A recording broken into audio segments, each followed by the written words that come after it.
Welcome to the Not All Love and Light podcast. I'm your host, Romy Moreno, and today we have certified hypnotherapist David Santana. Hello. How are you doing today? Pretty good. Thank you so much for joining me today so we could talk a little bit about what hypnotherapy is and what the benefits are and what someone might be seeking a hypnotherapist for. Hypnotherapy is the practice that is used to get past the conscious mind to the subconscious and correct and make any sort of adjustments that will cause or have been causing trauma or any sort of ailments or any sort of phobias or any sort of anxieties, anything that we can trace back to fix and therefore see the results in today's life. And how would you go about that? Because people think hypnotherapy and they think back like, look at this clock.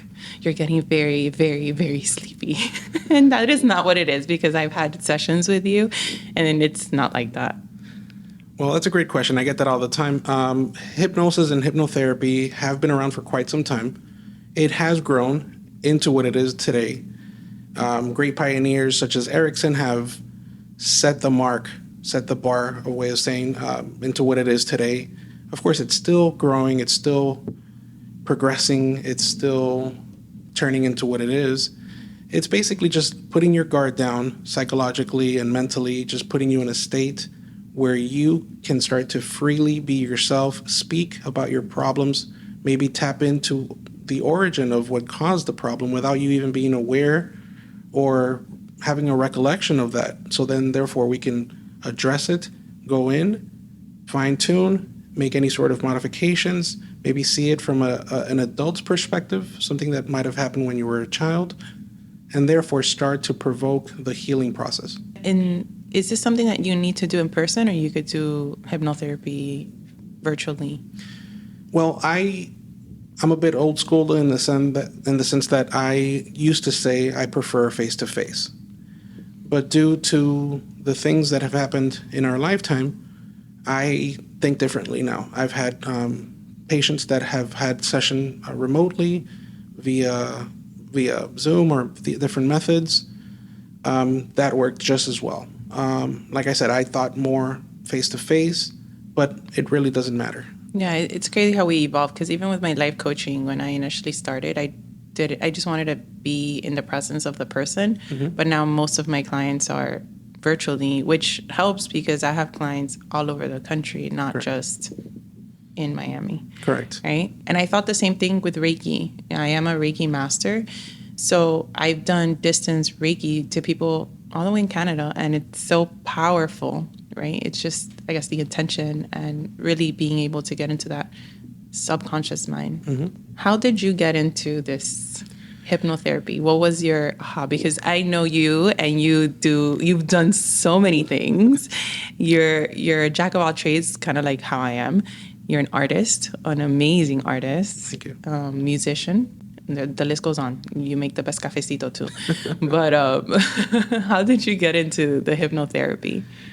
Well, I was very young, and my mother had ailments. Some that were being tended to by a doctor, medication, and so forth. But then there were other things that were not. Maybe being left behind, overlooked by the regular doctor she was going to. She sought help for her other aspects, other ailments, and we started seeing a hypnotherapist. That hypnotherapist took a liking to me because I had 101 questions, and I had already been looking into hypnotherapy, but on a smaller scale. How old were you at this time?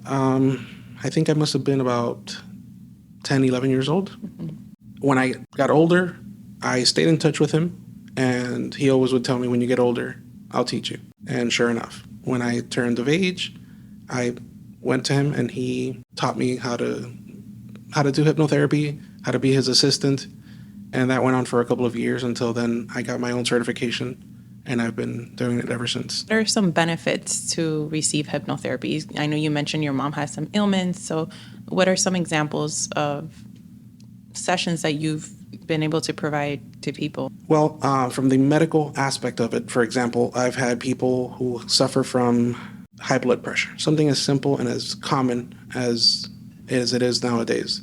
Medication may have it under control, but if the patient and doctor aren't working in teams, they will start to spiral out of control.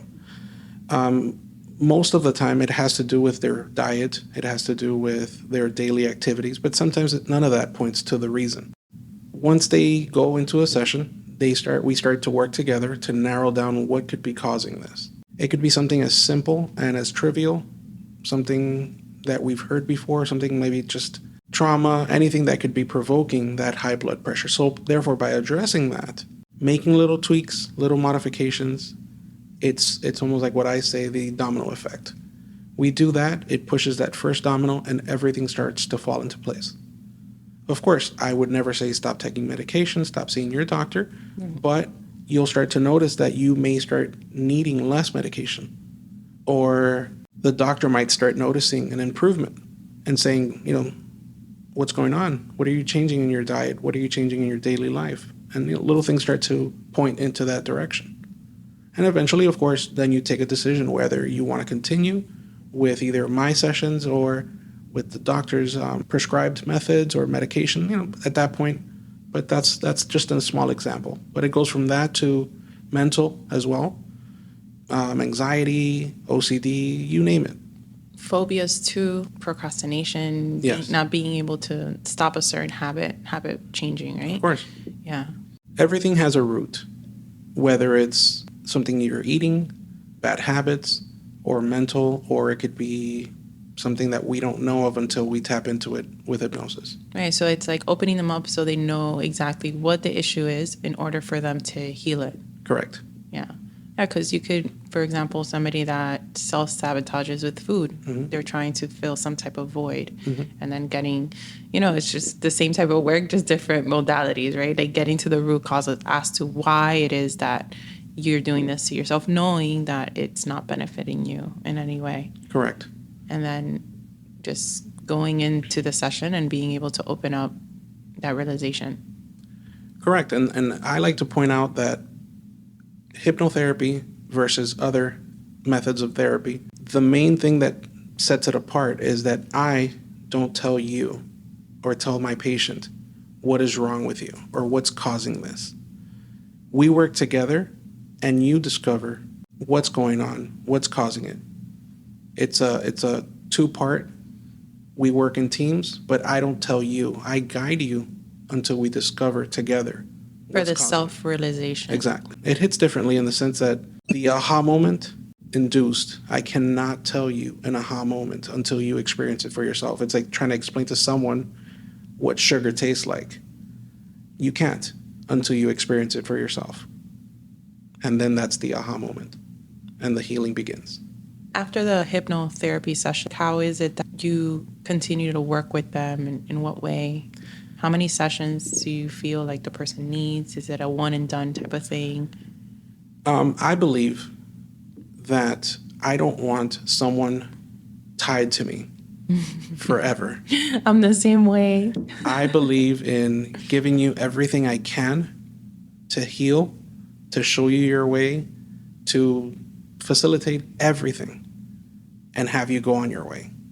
If you do ever need anything else, I'm always here. If you need, as what we call like a little tune-up here and there, I'm always here. Every reason has an amount of times or sessions, depending on the person, depending on the severity. But I can't predict. I do have an idea based on the years I've been doing this for, that more or less, like if someone wants to quit smoking, it's X amount of visits, give or take. Little things like phobias or things, it can root differently. Therefore, either being easier, therefore shorter amount of time, or more difficult, therefore more time. And it depends too on like what level of work the person has done too, because they could have that aha moment and be like, okay, so maybe what I need to work on is my inner child, and then they start doing that work. Versus somebody who's never done any of this and they don't even know what an inner child is. Or Correct. Also, I'm glad you pointed that out. It's also their habits. If they are the type of person that will meditate or do any sort of yoga or do anything on their own, that plays a big part. right. Because it's easier for me to put into practice what I do and not have a resistance.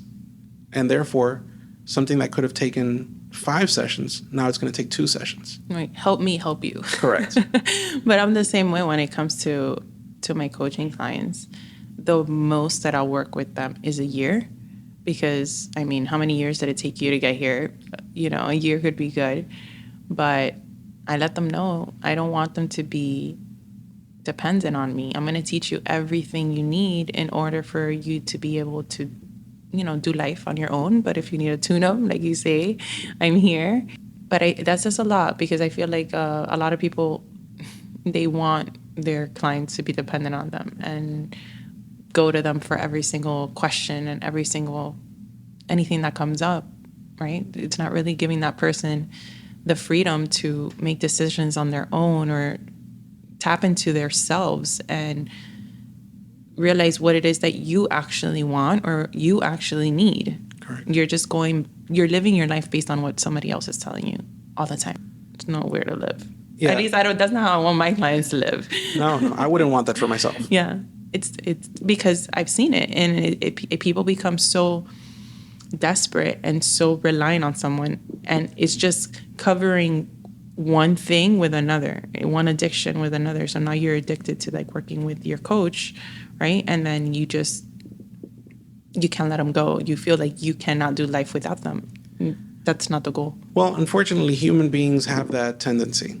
When they find something they like, whether it's a song, comfort food, whatever it is, they have a tendency to go back to that or wanting it nearby as a safety net. And I get it. Like I tell them, I'm not going away. I'm here. I'm always available. Text me, email me, set a session, you name it. But my way of thinking is exposing the cause, fixing it. There's no reason for you to have to go back to it. Right. Yeah, exactly. Through hypnotherapy, can you astral project? Yes. So first, let's say what astral projection is. And I love that I'm able to have this conversation with you, because we've talked for hours about this. So what exactly is astral projection? Okay. To make it as simple as possible, astral projecting is almost like if you were stepping away from your body, never losing that connection. That's a big fear people always ask.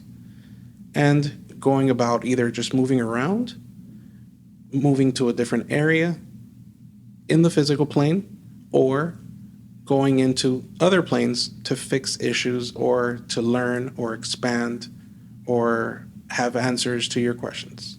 Different dimensions, past lives. It can be, yes. At first, I discovered it accidentally. I was a kid that, even though I wasn't an only child, I was the youngest of my 3 siblings. And I grew up with a big age gap. So I played as an only child a lot. So I drew, I had a lot of time to myself, and I had a lot of imagination. So I thought everyone could do that. And I meditated because I've been in martial arts pretty much my whole life. So it was a way of life.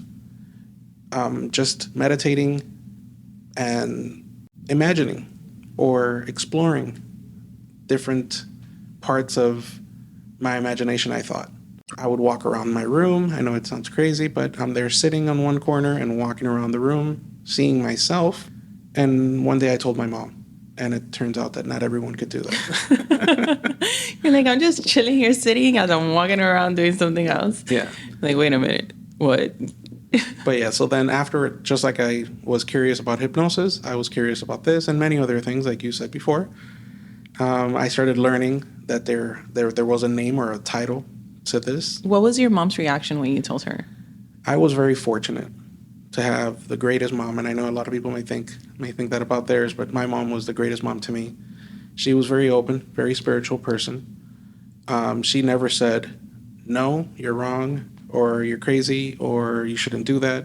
She actually was inquisitive and wanted to have me explore more and would ask me questions. And have you tried this?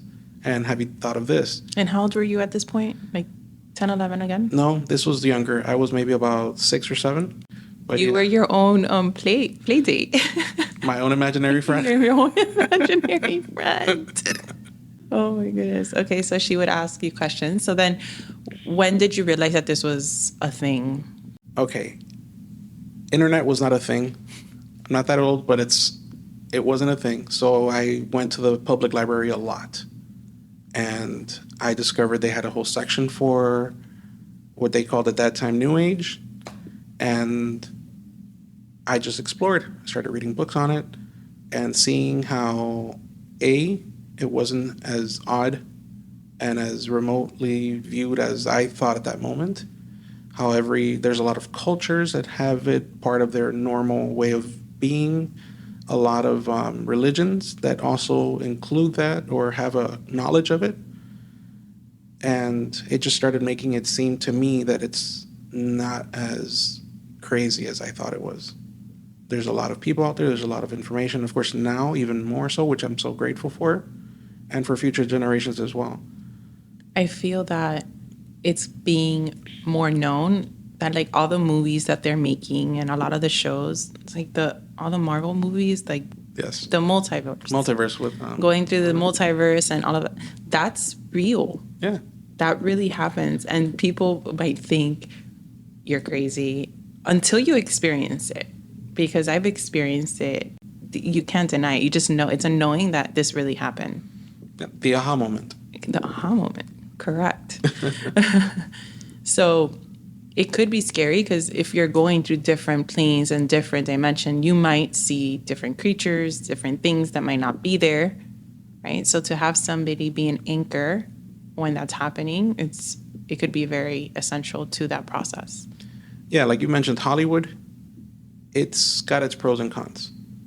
Sometimes Hollywood, just for the entertainment value, may have real information, but spice it up with fictional information. And that is a step forward and a step backwards in the sense that you may be afraid of something that doesn't really exist because Hollywood said so, or at least got you thinking into that direction. Right. Or the media. Or the media.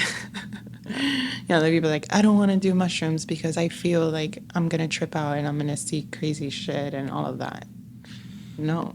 Yeah, it's like You're going to be fine. It's like a common question I get about astral projecting is, can I die? What if I get lost? What if I can't go back? And the answer is no, it cannot. That cannot happen. Many people have different names for it, but the most common one is called the silver cord, and that's basically what ties you to your body. Mm-hmm. It cannot be broken unless something causes it to break, but not the astral projecting. Right. So yeah, it doesn't have a limit, so you can go as far as you want. It retracts. Sorry, if you're trying to go out this way, there's no way, it's not going to happen. But yeah. Tell me about an experience that you had that you were just like, wow, this is so cool. Like, because to get to that astral projection, based on conversations we had, you just been chilling in the middle of the street and you see shit, which is not common for people. Like, you really have to be in a very altered state in order to get there. Yes, that's true. I think that the reason why is because I've been practicing my way of life, meditating, and all the different factors that make me who I am as a regular way of life. The more you do that, it's like a conditioning. It's like a singer that's been singing for 30 years versus one that's been singing for 1 year. It's not the same. And the same thing goes with this. You learn, you enjoy every step of the way, you grow spiritually. It's not about, I know it's cliche, but it's not about where you're going, but how you're getting there. It's enjoy it. It's not something you're going to go through again the same way. Once you're there, then you start to condition yourself. It's like meditating. To me, people tell me, I can't meditate. And I'm thinking, how can you not? I go into meditation at a drop of a hat. I don't need much. Well, you've been doing it since you're 7 years old, David. Exactly. Because when I started meditating, it was very, very hard for me. And sometimes it could still be hard for me because of the whole ADHD thing. And depending where I'm at, I'm just trying so hard to be present. And sometimes it's just sitting there in silence and breathing, and that's it. Yeah. regardless of where my mind goes. Yeah. So, but practicing and doing it over and over again and showing up and making it a consistent routine does help a lot. Yeah. So you doing that since you're 7 years old, that's amazing. So amazing. It's saved my life many times. I've gone through trauma in my life, and I always revert back to that. And it's almost like a self-healing. I know it's weird to say it like this, but like in those pit stops for those car races, while they like after X amount of laps, you have to pull in, have your tires changed, fuel up, and then you're back into the race. That's how I look at it. Every once in a while, I need to go into that pit stop, self-heal, and continue. Tell me about an experience that you had that you were even blown away by. I've been asked that before, and I love it because it was that aha moment for me. Like I said, I would meditate, play around in my own mind, in my own room. No big deal. My mom asked me one time, she said, "Can you go anywhere?" And I said, "I don't know, maybe." So she's like, "Okay, let's try something." Because my mom had that side to her where she was inquisitive along with me. So it was almost like a game. And I've always approached that as a game in my own mind of like, what if I push the envelope a little bit more? Or what if I try this instead? Will things change? So she asked me to. She said, "Have you ever been to the neighbor's house?" I said, "No." Her neighbor was her friend. And she told me, she goes, "When you're meditating, instead of staying in your room, go into the neighbor's house and see what's going on. See what her house looks like." That's terrible. What if you would have walked in on something you shouldn't even watch? Well, I was meditating, and it was late night, so Late night también. Oh my God. it was an older woman. She was sleeping, I would assume by that time. So I went in, and I just walked around. No big deal. It was like gathering information. I looked around, took a little scenic route, and came back home. Next morning, my mom tells me, and she jotted down everything I told her. Little things that I noticed. Like if she had a certain knick-knack on here, or the furniture was laid out this way, or certain color scheme. And she didn't say yes or no. So then my mom went to the neighbor with me, knocked on her door, and just went in to talk to her friend. And to my surprise, it was exactly the way I had seen it. Wow. So that to me was my aha moment, and I said, okay, this is not some crazy kid's mind Imagination. It's Yeah, not. it's real. Yeah. That's really cool. I want to do that. Teach me your ways. How many sessions? Not that many. It's not really. It's like hypnotherapy. Okay. It's just guiding you, and that's pretty much Yeah, it. because I've gone through, during sound healing alone, you could go to different planes course. as well. And of course, when you do different psychedelics, of course, right? But I would love to try just doing it through hypnotherapy. It's another way. It's another tool. There's many roads to the same place, and this is one of those. That's why I love it, because it's not exclusive to anyone or to a method.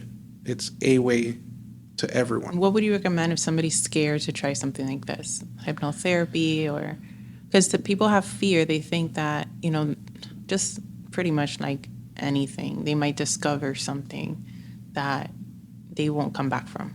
Well, my first session with any patient is to, first of all, get rid of any sort of doubts, answer all questions. I do little experiments with them while they're awake, just to show them how the body reacts and the mind reacts to hypnosis. Answering questions also helps out a lot.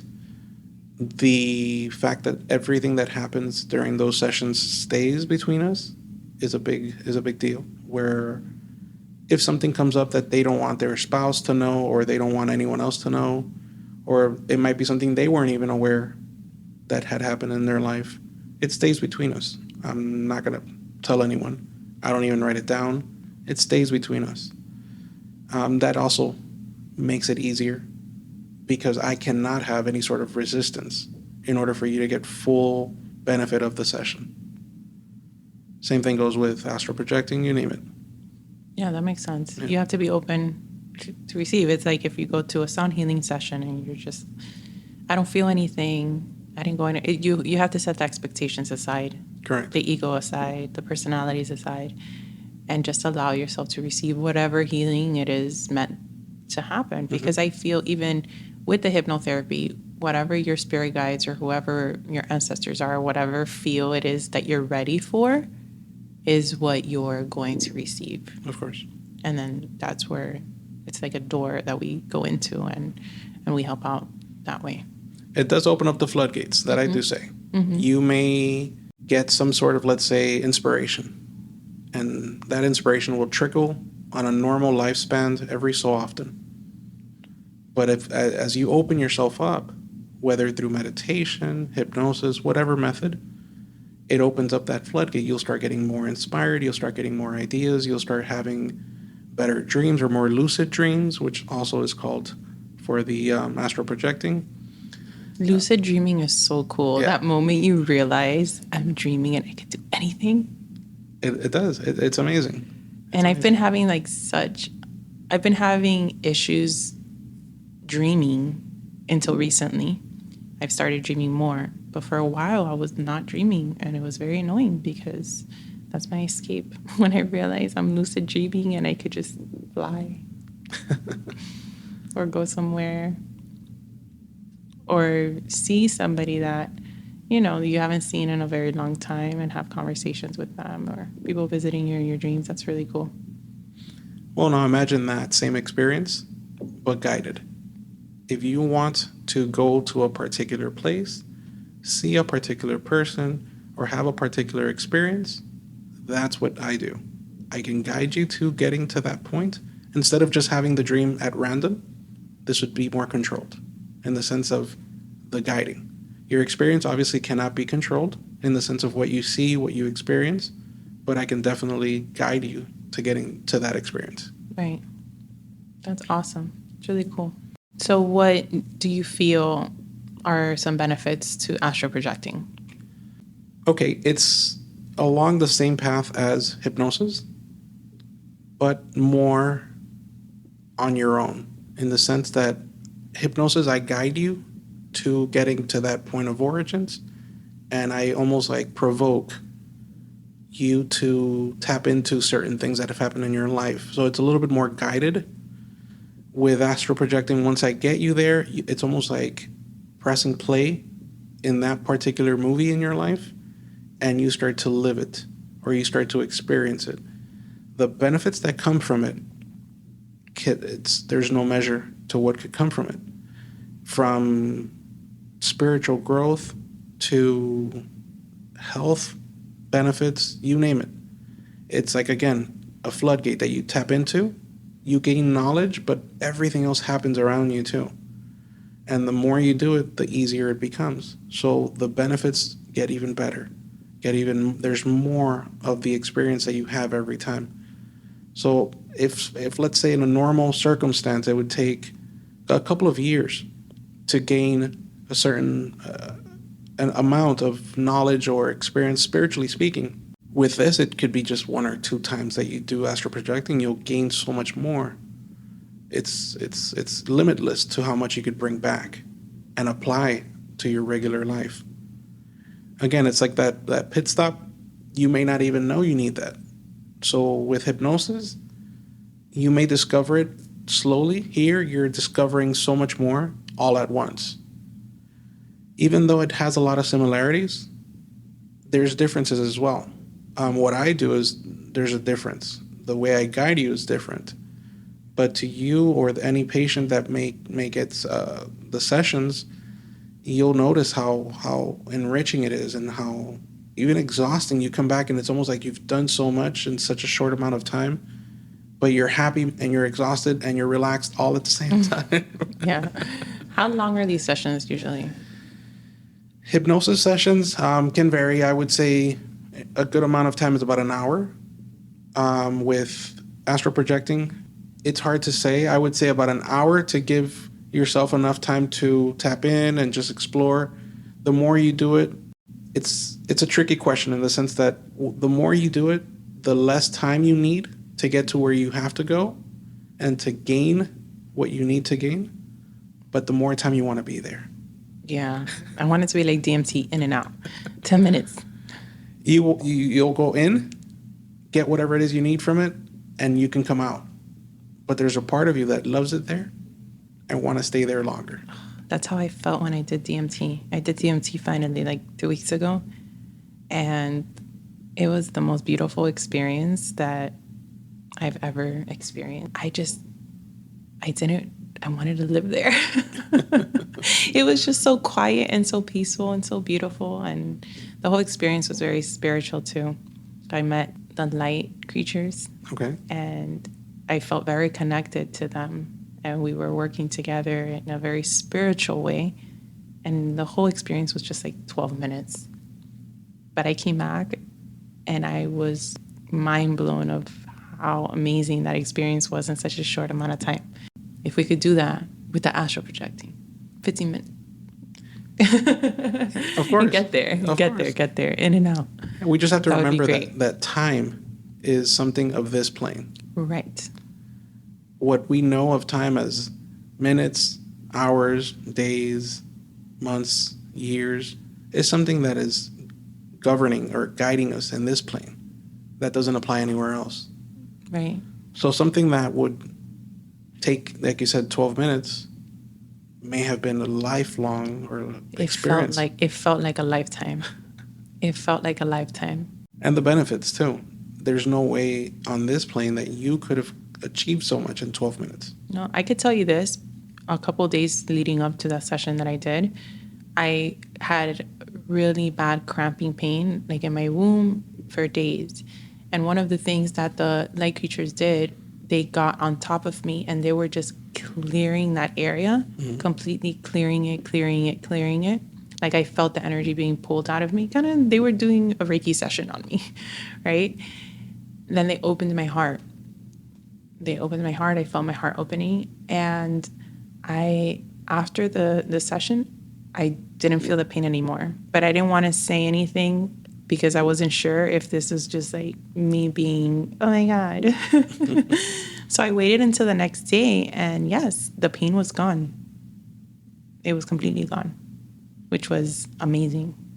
Part of the experience as well. It was physical. It physically healed me. Is that why you originally did the session? No, I did it because I wanted to try DMT.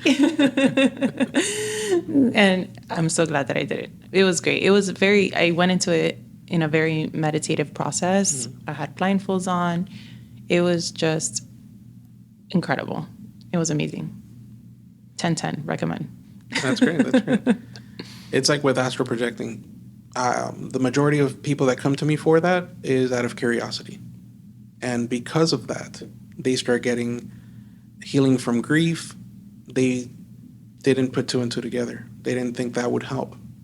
But they noticed afterwards that it either reduced or just disappeared, like your pain. Or fears and phobias, the same. Things that they thought were just part of them are no longer there. There's really no explanation. The way it works is very different for everyone. It's very unique experience. So I learn from every session. I'm a spectator along with you in your journey. I'm learning. I'm trying to see things through your eyes and learn. Everyone learns from everyone's experiences.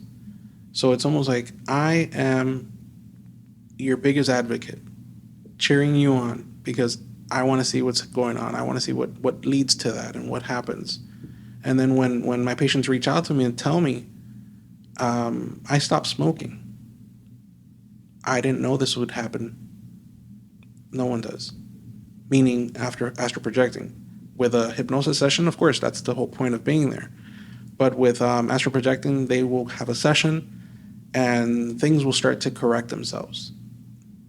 They didn't know that could happen. So it's not like they had set it in their mind. It's something that just happened.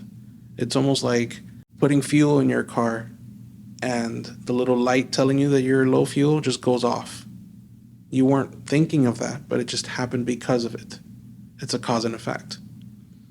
So when they come back to me and they tell me my relationship with my kids is 100 times better. I didn't know this was going to happen. And Neither did I, Right. because I can't predict what's going to happen in your life. Everybody's journey is different.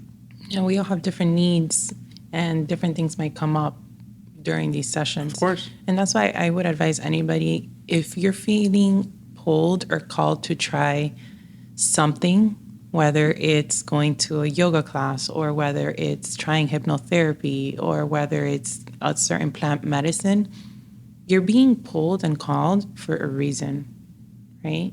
So definitely give it a try, whatever it is that you're feeling called to, regardless if you have fear, because I feel a lot of people hold back because they're scared. They're scared of what might come up. They're scared of what's going to happen. They're scared they might never come back. So definitely, if you feel like you're being pulled or called to something, explore that, because it could just be as simple as your spirit guides guiding you in that direction to explore something that you need healing from. Correct. And what I always advise is the spirit guides or anyone that's trying to tap into your life and maybe give you a sign, we're so involved with our daily life, our stress, our struggles, and either A, we're so blocked off that we don't see it, we don't get the message, or that just you don't even acknowledge the fact that there is a sign in front of you. So meditating, again, any of these methods will start to help you not only realize there's more out there, but also help you quiet down the daily buzz that distracts you from those signs. And I completely agree. We're not just one person on this earth. There's many ways of calling it. We have the whole spirit guides. Some people call them guardian angels, whatever it is you want to call it. Ancestors, you name it. Every culture has different ways of calling it. You do have an army behind you, protecting you, guiding you, showing you the way, steering you. Yeah, you'll start noticing a bunch of different synchronicities. And I just laugh, like those memes that say your spirit guide's sending you signs and you're just so blocked off, you're ignoring them. You need to sign your sign. It could be something as simple as meeting a person. That's not a coincidence. If you don't have those guards up and you're in tune, it's almost like you'll start to identify why. For example, like 2 weeks ago, I had So Far at Mine. It's a music event that they have live artists. So I'm on my way there. And in the car, I get this inspiration that I tell myself, I'm going to go to Nashville next year. I don't know when or how I'm going to plan this, but I want to go to Nashville next year. I've been to Nashville, but it was a different experience. I want to go again. As I'm driving to Mine, the first artist that performed was from Nashville. And she told me, I told her, I was just saying in the car, I want to go to Nashville. She goes, you could definitely just stay with me. That would be so cool, right? She's an artist, all the things that she would do. But what are the odds for me to have that thought before I get to Vine with this artist in Miami from Nashville? Correct. So what's in Nashville for me? Next chapter. Cowboy. No, I'm just kidding, maybe. But so those are just signs that you see, Exactly. right? You never know who you're going to meet that's going to put you in alignment or on a path of something that's going to open you up to something greater. Yeah. Like I give an example all the time. I was driving to, I think it was Boca, to a workshop. And as I'm driving, I see a guy sitting at a bus stop. I promise I don't normally talk to strangers. I don't pick up strangers. Yeah, you're not like that at all.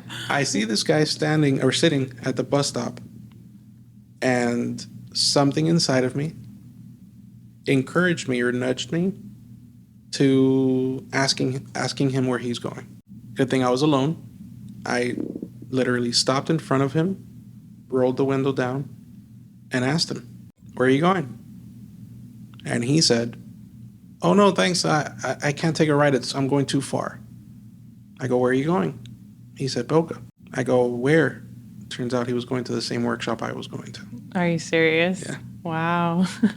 Did he hitch a ride? Of course. I gave him a ride, and he saw that we were going to the same place.